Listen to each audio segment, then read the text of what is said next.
Hey friends, welcome back to the channel, and back by popular demand, people have been requesting that I check out Basic Up Season 2. If you haven't been on this channel before, I was in Season 1 of Basic Up. Take a look, you haven't got a chance to look at that one. But let's take a look at Season 2, what these troops are going to be going through in the Canadian Armed Forces, and let's see if it's very similar to what my experience was. So let's take a look.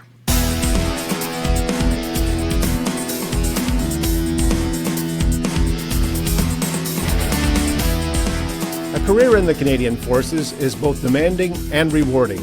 For those who choose to serve, regardless of age, gender, or background, the journey begins here. We'll follow 4 candidates from the recruiting office through the challenges of basic training and beyond. We'll share their experiences. We'll share their goals and aspirations. We'll share their triumphs, and we'll share their defeats. I am Petty Officer Kevin Robinson, and this is Basic Up Reloaded.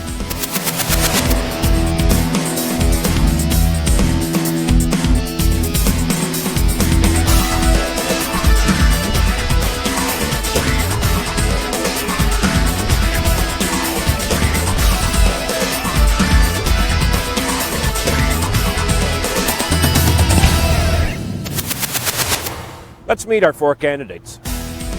My name is Robert James. I'm 29 years old, and I'm from St. John's, Newfoundland.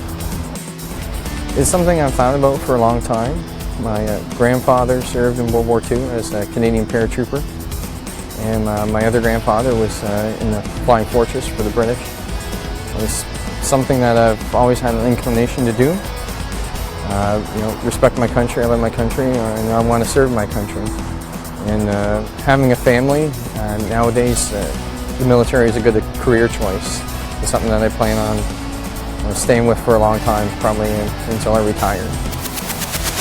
My name is Wayne White, and I'm from Twillingate, Newfoundland, and my age is 49. Well, I've always had a love of the sea. I grew up by the sea, and I've always loved ships all through. And so now I said, what a great opportunity now. I know it's a little late in life, people tell me that, but it's a great opportunity. It was encouragement from my son, who's in the Navy, and he told me I could join at the age of 50, so I said, well, I'll take advantage of this opportunity. Nicholas Moore, new recruit in the Canadian Armed Forces, currently from St. Albert, Alberta. Just with my dad in it, it's always been something that's been, a little predominant in my head for what I want to do with my life. I spent the last 7 years in Army Cadets, so that just sort of boosted the interest in it. And yourself, sir, what do you think of your son joining the Canadian Forces? I think it's great. My father was in the forces, and when I joined, he laughed a little bit, but in the day he supported it, and with Nicholas, I've seen him go through cadets, and he's been talking about reserves, the regular force, and I think the regular force better fits him, and it's an opportunity for him to go and do his own thing. My name is Derek Kahn. It's nice to see that the father and son kind of supporting each other, going through the process like that, and especially like he was like a captain, his father, and his son, don't know what his educational background is, but it looks like he's going in as a private recruit. I can't recall because I haven't seen this before, but he might be also going in as a private, this like I just said. So let's take a look at the other recruits. I'm 21 years old from Edmonton, Alberta. Just looking for a challenging career, and always been interested since I was a kid, and just ever since I seen the tanks on TV, just wanted to get. You're at attention! You do not move around! What did you go to MRIA this morning? To the hospital? Alright, listen to me. I present myself. It's always hard to take somebody serious from the Air Force, and most Air Force are blue beret.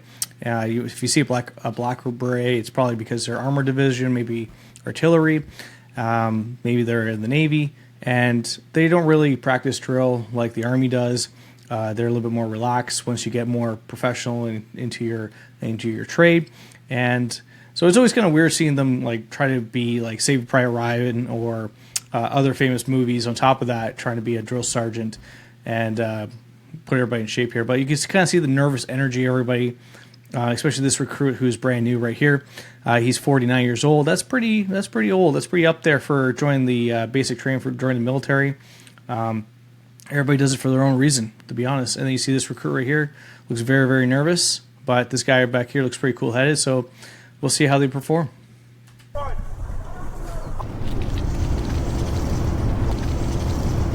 I'm Master Bombardier, you know. I'm a fucking francophone, right? If you don't understand me, raise your hand, and another instructor here will be translate everything. For now, you're at attention position. I know you don't know this position yet, but keep your heel together, 30 degrees between your toes, your head is beside your body, and you don't fucking move at attention position. That's more Army right there. But as he said, he's a francophone. Francophone means that he's from Quebec, basically. So his regiment is based out there. Typically what happens is that they get moved all over the place. This specific basic training is actually in Saint Jean, Quebec. So it's pretty close to home for a lot of these recruits, or sorry, for the extra drill sergeants themselves. And everybody else is probably from all across Canada, including myself. I was from Ontario. And I met many friends, and it was kind of more of a culture shock, meeting people from across from like Alberta, Nova Scotia, New Brunswick, and you're going to meet everybody from everywhere, all walks of life, and basically you just got to keep your mouth shut and maybe like learn to make new friends. Look to the front. The only thing you can't move is your toes inside the shoes. So at my command, move to the left or to the right. Right? You will turn to 90 degrees to the right or to your left. Any question? No, Master Corporal. No. I told you, tabarnak. I'm Master Bombardier. It's pretty easy to understand. I'm not Master Corporal, Master Bombardier. Yes, Master Bombardier. It's clear? Yes, Master Bombardier. I hope it was the last time you fucked up with my rank. Platoon, move to the left, into left, turn. Alright, after that, my next word of command will be by the left, quick march. So you start, walk your left foot to the front first. After, I will tell you right wheel, so you will do a wheel, right? And you will take this all the way. Look to your right. Alright, and you go that way, alright? You understand? Platoon, by the left, quick march. Left, right wheel! Right wheel, let's go! Come on! Don't be tabarnak! When I say left, your left heel is supposed to touch the ground! When I say fucking right, your right heel is supposed to touch the ground! Left, right, left, right, left, right, left! Left, right, left, right, left, right, left! You get used to it over time, but the cadence is always everything. If every time you smash your left foot down, it lets everybody hear that that's the left foot that comes down, and it's a lot easier to keep a cadence when you're marching behind each other.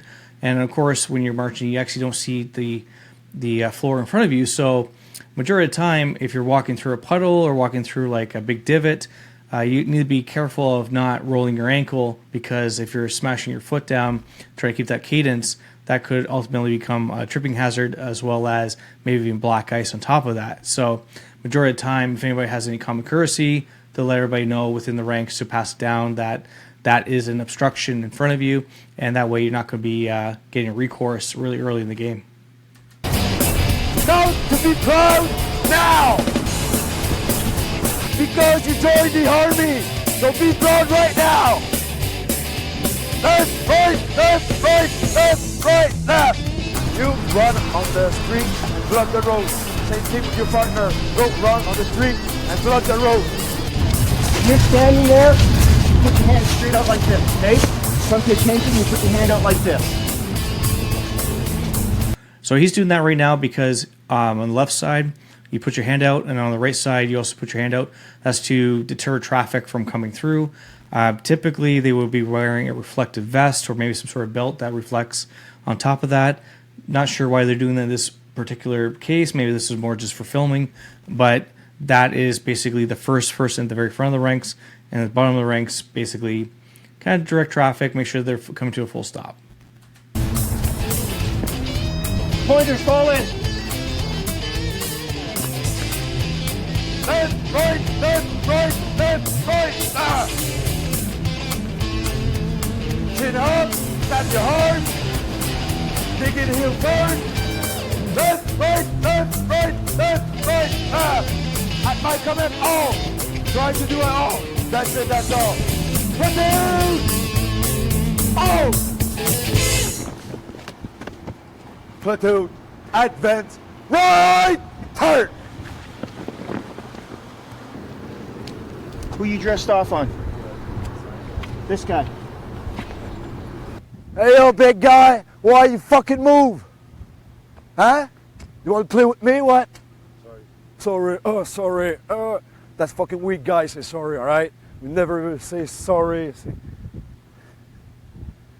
Platoon, move to the left. Left, turn. All right, listen, this word of command.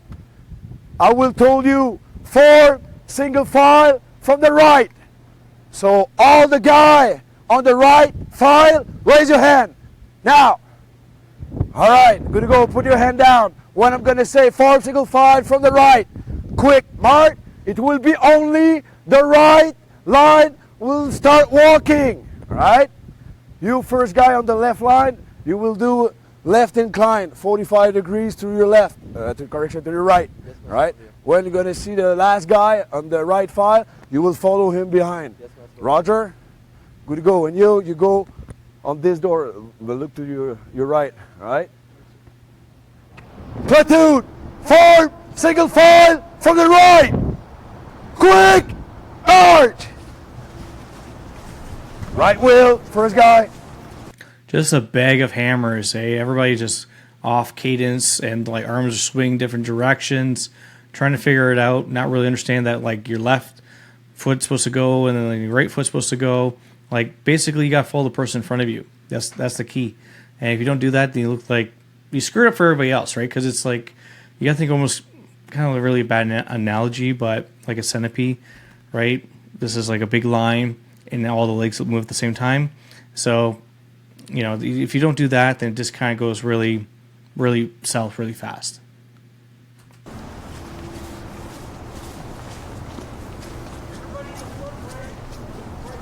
Close your hand, snap your arm, parallel the ground, digging heel, chin up, be proud.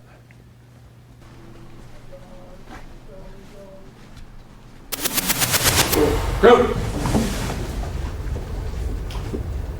Go, present yourself, ordinary seaman. Ordinary Seaman, Gordon, 941, Naval Weapons Tech 065, 56 out of 56, PO. Relax. Steve. I'm Petty Officer Steen. So what you heard there is that he's calling out the authority within the room who he's talking to, which is the PO. He's saying that he is a weapons tech. He's saying what his name is, and he's saying how many people are present for the classroom within their troop. So that you have to do that every single time.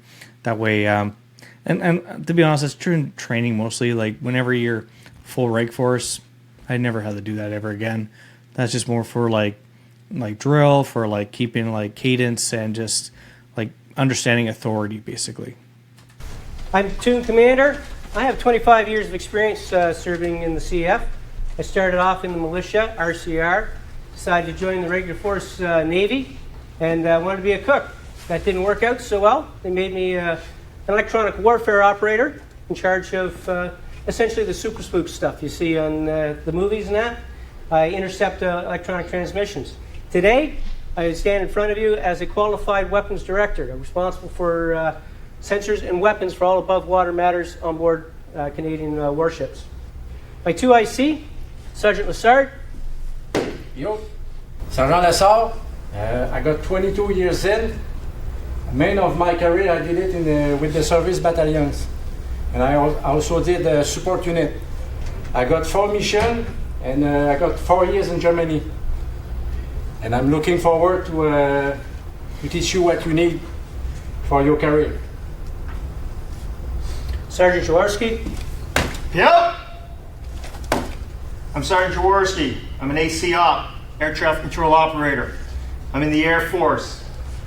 I've got 20 years in the military, and I am also looking forward to teaching you the way the military runs its business. Who's missing today is Petty Officer Russo. He's attending a first aid instructor's course. He will join us again on Monday as a 4-section commander. Next is Master Bombardier Yano. Yo, I'm Master Bombardier Yano. Alright, I will be the section commander of Section 1. I joined the Army in '94. I was deployed overseas a few times, Haiti, Bosnia, Afghanistan, and name it, alright? Just listen to us, follow what we told you, and everything will be alright. Master Corporal Vaders. Yo. Master Corporal Vaders, come from 2RCR in Gagetown. Been in the military 13 years. I've been in Afghanistan as well as Haiti. All right, so I got a lot of stuff I could pass on to you guys, just like the rest of the staff. And as well, just to reiterate what Master Bombardier Yano just said, listen to what we say. We hate repeating ourselves. You listen to what we say and do what we say, this course will be really easy for you guys. So you hear that a lot of the training that they have, a lot of the experience that they have. When I went through training, they never announced what kind of training, what background they had, how many years of service they had. It was just like they were instructor. That was it. That's the way it was. This is a different season of Basic Up, so I think they're just trying to give more information to new recruits that want to go through this. And as you can see, it's very diversified. You got people who are in the Navy, the Air Force, the bombardiers or the artillery, as well as the actual other troops on the ground. So that could be assaulters, Army, that kind of stuff. So it's kind of refreshing to see a different kind of version of this when I went through it. And also, like, I served in Afghanistan as well. So whenever I was able to train other troops, I was saying, like, just straight out, like, how it was. Like, this will get you killed. This will keep you alive. And if you don't follow these things, you're going to fail. So it's kind of refreshing to see that experience is actually being brought out and not just strictly 100% old school regimented things of, like, listen to me or else. It's just based on experience. And the final member of our staff is Master Corporal Cantor. He'll join us tomorrow. Okay? He'll be in charge of, he'll be 2IC of 4 section. That's our staff for 4 platoon. We'll let these guys go and we'll carry on with the remainder of this class. Yo, Private Hart, 595. I know it's way off topic and I really apologize, but I have to go to the bathroom.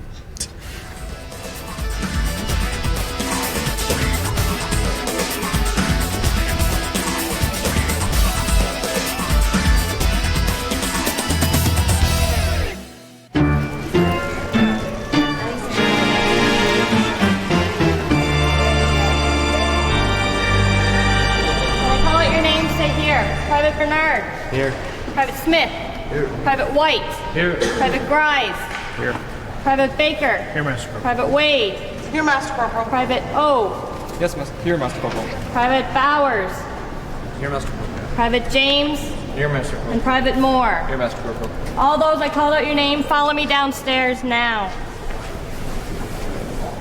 Join the Canex. Also pick up stems. We'll get you.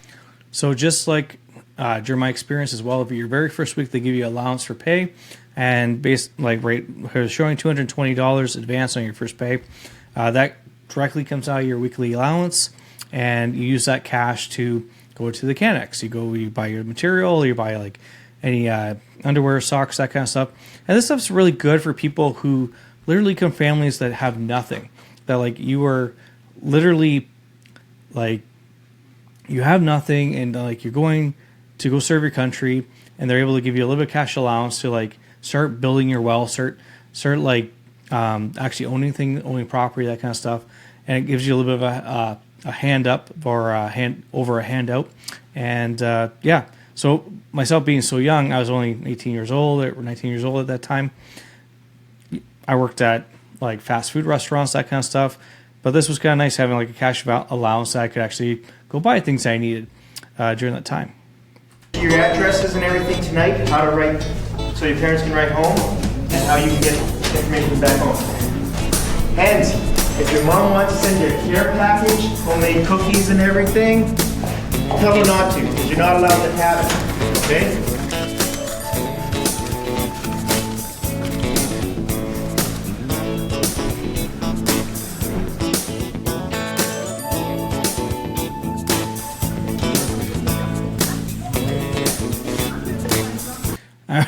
said this in my last video, like a couple of videos back, but like I always was really ticked off, being like I had to tip these guys for literally using a straight razor and like shaving over top of your head, and they expected a tip out of this. Absolutely ridiculous. But to be honest, like it should have just been other troops doing this. But I guess for the local economy, this was good for the old guys.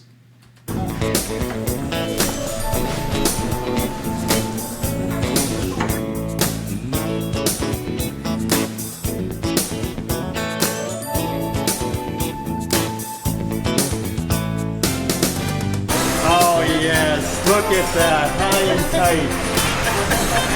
Oh, now you're looking like a soldier. Thank you, Nick.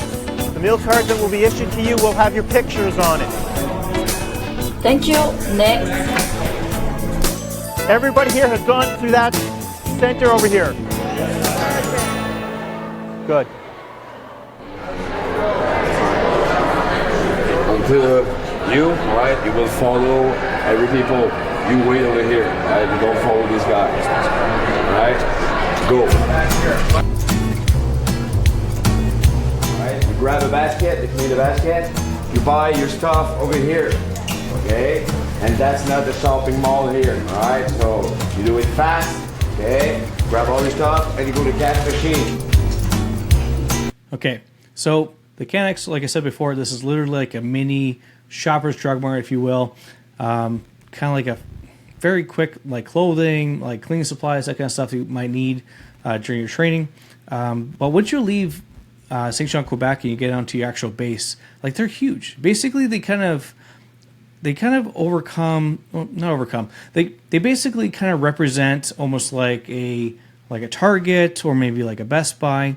And you can actually buy electronics. If you don't have a laptop, or you want to get like a gaming console, and you're living on base and you don't have the money quite yet because you're still earning that income, you can actually go on a Canex plan where you can actually, let's say you get like a $1,200 or to like a $1,300 television. They'll actually do payments for you that have no interest on it. Of course, this may change over the years and like the different plans, but from my experience is that if you have a family, for example, you're trying to bring them over to base with you, and you get like a rental home and you have nothing like with your name on it, you can actually like get the couch, you can get the furniture and like the dishes and any extra clothing and the bed and the linens and all that stuff. You can actually put it on a payment plan if you can't actually afford the cash. So they're really good about that. They'll take it automatically from your paycheck, and I don't think they talk enough about this kind of stuff. Of course, you don't want to get to the point where you don't have any extra money at the end of the day, but there is a schedule they kind of give you. So let's say like 12 months, you're going to come down to, let's say like $200 a month for 12 months. And then after that, they're going to write it off. And yeah, so you got all your stuff that you need. So it's kind of like really helpful for young people trying to start their career, start their life, having a young family, especially when you come from nothing, and really help you kind of get like a really good hand up in this economy. So kudos to the Canex. I know the American PX is probably pretty similar like this, and just so you guys know.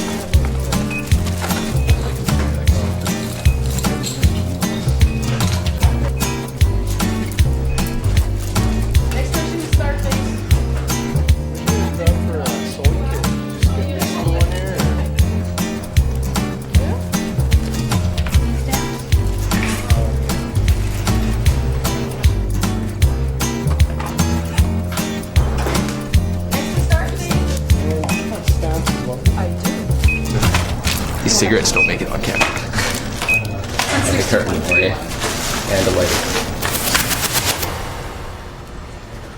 With me, at the other end with the red jersey, Ashley, Aubin, Baker, keep going guys, let's go.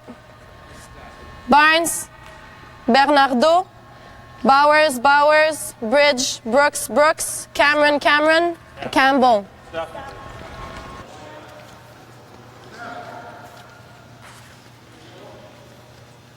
First, we can see if our platoon is fit or not, and we can work on the weakness of each member of the platoon. So, for example, at the end of every courses, we work on the push-ups for some who failed this test today. So it's good because it's a good progression during the weeks that they are here. So that's why, for my own opinion, that's pretty good. I don't remember any of this stuff whatsoever, unless this was like brand new implemented. I don't remember them at all taking my blood pressure or like caring, like giving a rat's ass about my physical health. They're like, yeah, too bad. Go do the burpees. Go do the test. Do as many push-ups, do as many chin-ups as you want. They're ruthless. They were mean, and they couldn't care less. But like, I don't know if it's got a little bit softer over the years, but I don't really remember this kind of experience of them. So like, I care about your health. I want to work with you. We'll have to relax a little bit on the mat. Oh, okay. Yeah.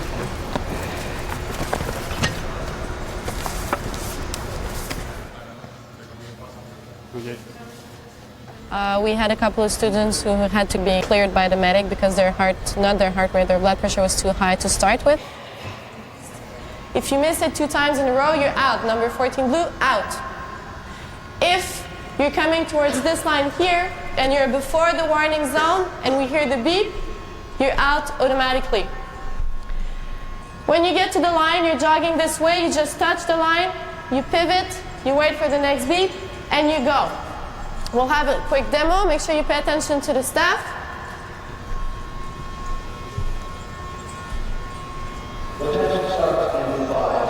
Sylvain? 5, 4, 3, 2, 1. The anxiety I'm feeling right now with that freaking beep noise.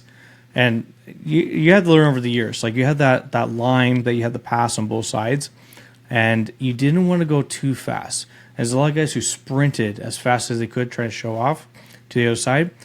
By the end, they always failed, because the whole point is about endurance. So you go off really, really slow till you hear the noise, and it's almost like once you get there, you almost kind of like do like a I don't know, kind of like a lunge of like, okay, that's the noise, go to the next side, lunge, next side, lunge, and it kind of almost gets you like a rhythm of like with everybody else of like, okay, this is the pace I need to be. If you're going to be sprinting back and forth like an idiot, your heart's going to go crazy, you're going to lose your breath, and you're going to fail the test.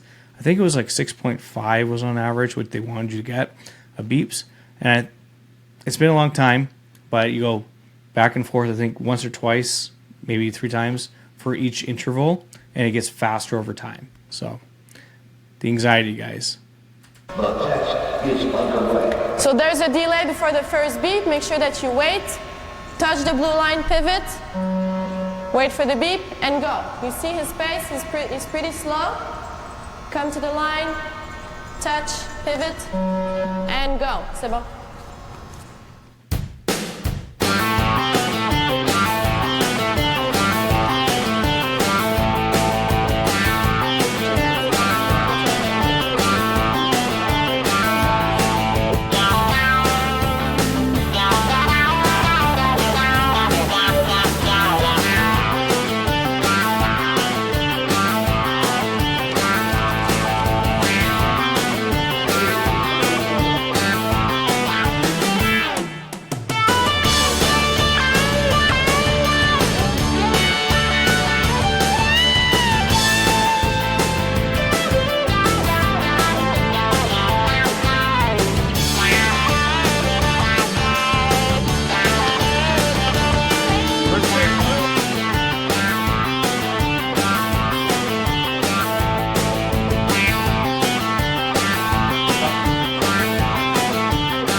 That's a little bit of anxiety as well. So sorry to bring up all my trauma, but yes, whenever you got like a PSP instructor looking at you and you're doing push-ups, if you're not doing them correctly and you got 20 push-ups to do, if you come down and you go halfway, they're going to say 1.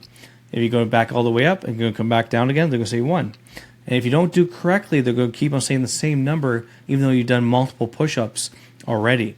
So unless you do a complete push-up all the way up, all the way down, they're going to keep on saying the same number. So you're going to go 1, 2, 2, 3, 3. Like it's just pain in the ass. So ultimately, you might have to do 20, but you can be doing 40 if you're not doing it correctly. And that's the name of the game. You have to play the game. You got to do it correctly. That way everybody's happy.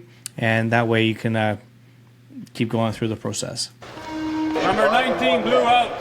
We had the normal percentage of failure, mostly in the push-ups and a couple on the shuttle run too. Also, the people who failed the 20-meter shuttle run today will get out of the platoon and go under RFT right away, so we won't see them for a couple of weeks. They won't be in the platoon with the rest of the students. Laura Campbell from Halifax, Nova Scotia. And I'm Jerry McGilvery, also from Halifax, Nova Scotia. Jonathan Landry from Cape Red, Nova Scotia. Tina Wade from Annapolis Valley, Nova Scotia. Bro. The geese. Bernardo. Bowers. 4-6 up.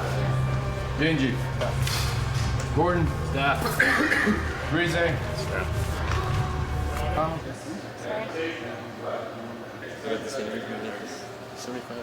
Okay. Section G. You have the results of each and every one of the tests. We check mark yes or no, as in did you pass yes or no. Real simple. Then you move to section J. You have next evaluation at the bottom of section J. If it's in 06, 07, it means it's this year. In a couple of months, it means you did not pass. Duncan 932. Passed everything. Most sit-ups I've ever done in my life. 32. Name's Cameron. I passed everything. Same as him. Most sit-ups I ever did. Last name is McGilvery, and the express test wasn't too bad. I learned that I really suck at push-ups. I can't run that good, but I still made it past what I had to do. But I can do a whole lot of sit-ups. I think I beat my all-time best. I tried my hardest. My blood pressure was up, so I had to go back and see the medic back there, and we was lying on the mats for a while and relaxing, and blood pressure went down. So I got to wait for a retest and schedule that at another time. I guess my blood pressure was too high, so it made me sit and wait in a room, and now I have to schedule another test for another day. So. Oh, I passed. Just didn't like the shuttle run, but it was all right other than that. Didn't quite do as well as they expect of me, but hopefully that'll come with time. Mostly the running. Yeah, it takes a lot of endurance.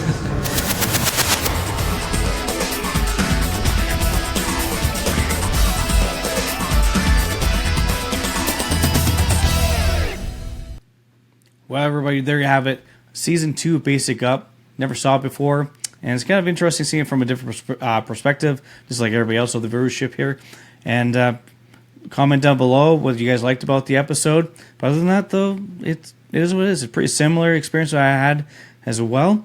If anything, it's been a little bit softer. Maybe that's because we want to get more recruits. But, you know, it is what it is. It's okay. So if you like that episode, you want to see more like this, don't forget to like and subscribe down below. And I can't wait to see you guys on the next one. So take care.